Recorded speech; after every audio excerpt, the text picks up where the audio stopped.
Bonjour. Peut-être que vous vous demandez dans quelles conditions peut fonctionner la médiation. Parce que c'est vrai, la médiation, ça fonctionne, mais pas dans tous les cas.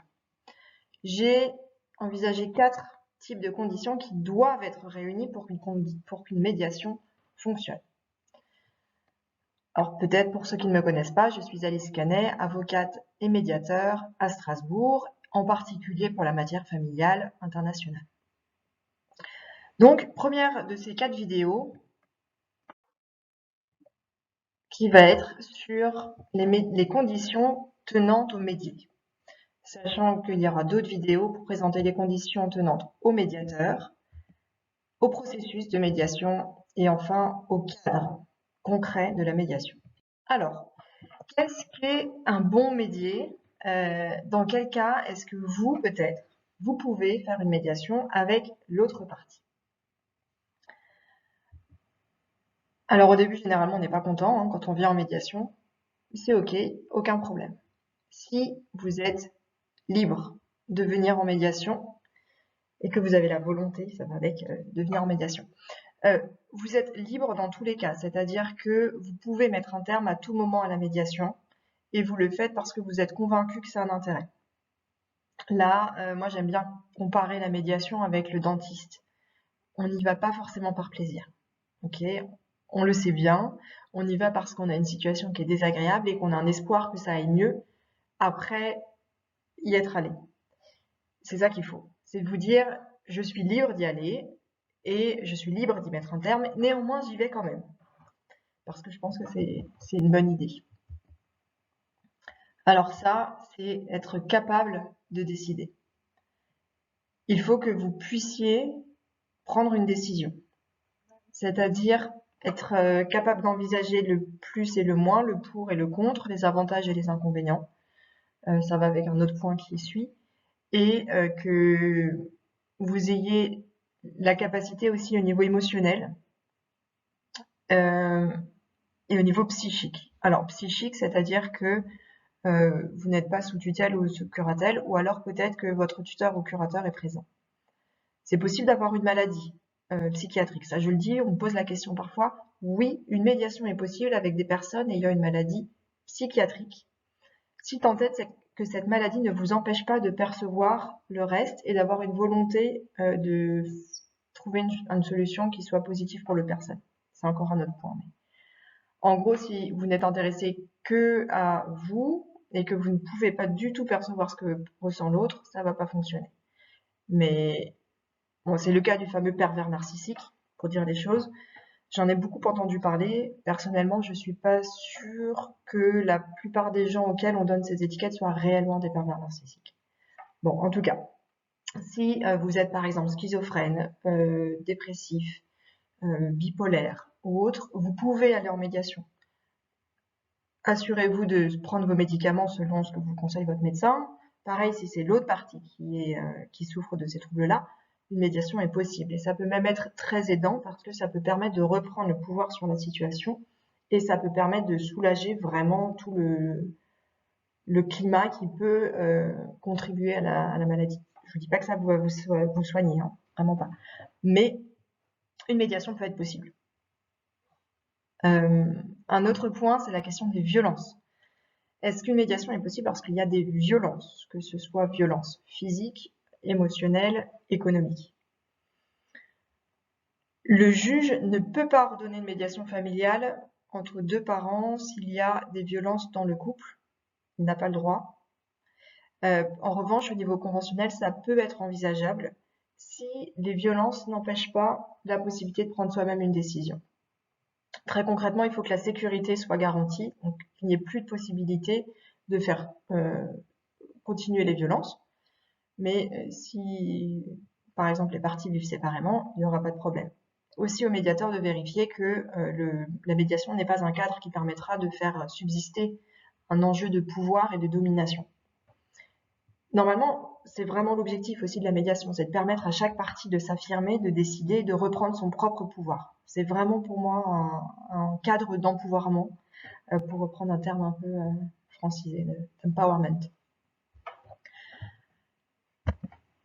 Un autre point pour la médiation, il faut que les médiés soient orientés vers un accord.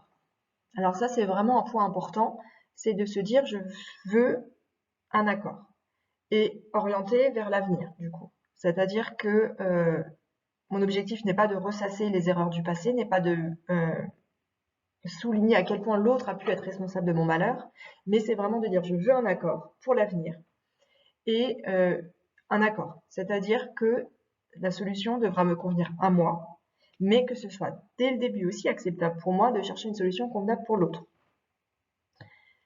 Et alors là-dessus, on me pose assez souvent la question, oui, mais moi, bien sûr que je veux ça, mais l'autre, il ne voudra pas. Ne réfléchissez pas pour l'autre, réfléchissez pour vous. Est-ce que vous, vraiment, vous êtes prêt à chercher une solution qui soit acceptable aussi pour l'autre? Si c'est le cas, c'est bon. Médiation, vous pouvez être un bon médiateur. Médiation pourrait être possible pour votre côté. Notre point, c'est d'être ouvert. Alors, ouvert de nouveau vers une solution qui sera a priori pas celle que vous avez en tête, parce que elle doit convenir à l'autre personne. Et a priori, si vous n'avez pas réussi à régler votre situation tout seul, c'est que ce que vous avez en tête ne convient pas à l'autre et ce que l'autre a en tête ne vous convient pas. Donc ce sera probablement une autre solution qui pourrait être votre solution commune. Il faut être ouvert à chercher une solution ailleurs que dans ce que vous avez en tête au début. Il faut aussi être ouvert à ce que l'autre a à dire, c'est-à-dire ouvert à l'écouter. Vraiment. Et pas juste, il commence une phrase et on est déjà en boucle, en train de penser à l'argument, contre-argument, et puis oui, mais en fait, non, vraiment ouvert à l'écouter. Et ouvert vous aussi à vous exprimer, à dire des choses que peut-être vous n'avez encore jamais osé dire, pour faire avancer les choses. Ouvert aussi à laisser les choses sur la table, et après on n'en parle plus, c'est fini, on ne revient pas sur le sujet pendant 10 fois. Un point très important encore, c'est le fait d'être informé, et c'est le dernier point pour ce point-là, pour les conditions de réussite des médias. Il faut, et bien sûr, pour que vous puissiez décider, que vous soyez informé sur la situation, c'est-à-dire au niveau juridique et niveau factuel. Juridique, quand c'est pertinent, si c'est voilà, le problème du chien du voisin, c'est peut-être pas pertinent juridiquement d'être informé, d'avoir une information sur le droit. En revanche, s'il s'agit du versement d'une pension alimentaire entre parents, il faut un minimum d'informations. S'il s'agit de faire une construction à côté, il y a un droit qui s'applique qui est très cadré, qu'il faut connaître. Aussi parce qu'en médiation, je vous le disais, parfois la solution n'est pas celle qu'on avait en tête et elle peut concerner ou peut contenir certaines renonciations.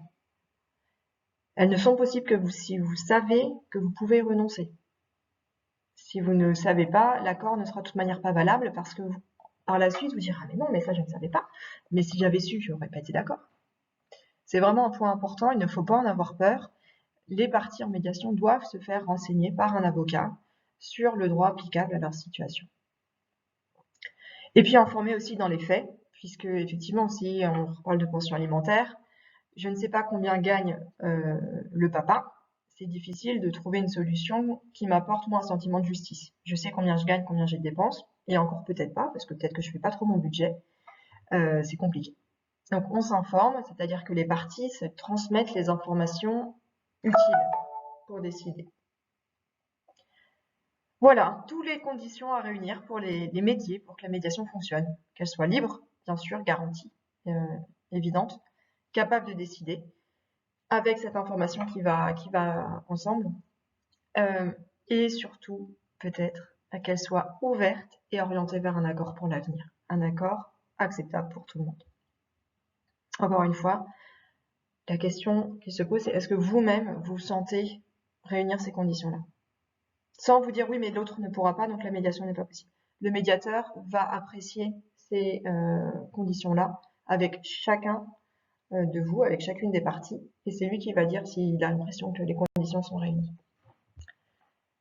Voilà pour ce point sur les conditions tenant au médié. Merci pour votre écoute et je vous laisse regarder les autres vidéos si vous le souhaitez sur les conditions tenant au médiateur, au processus de la médiation et aux conditions cadres. Belle journée à vous. Au revoir.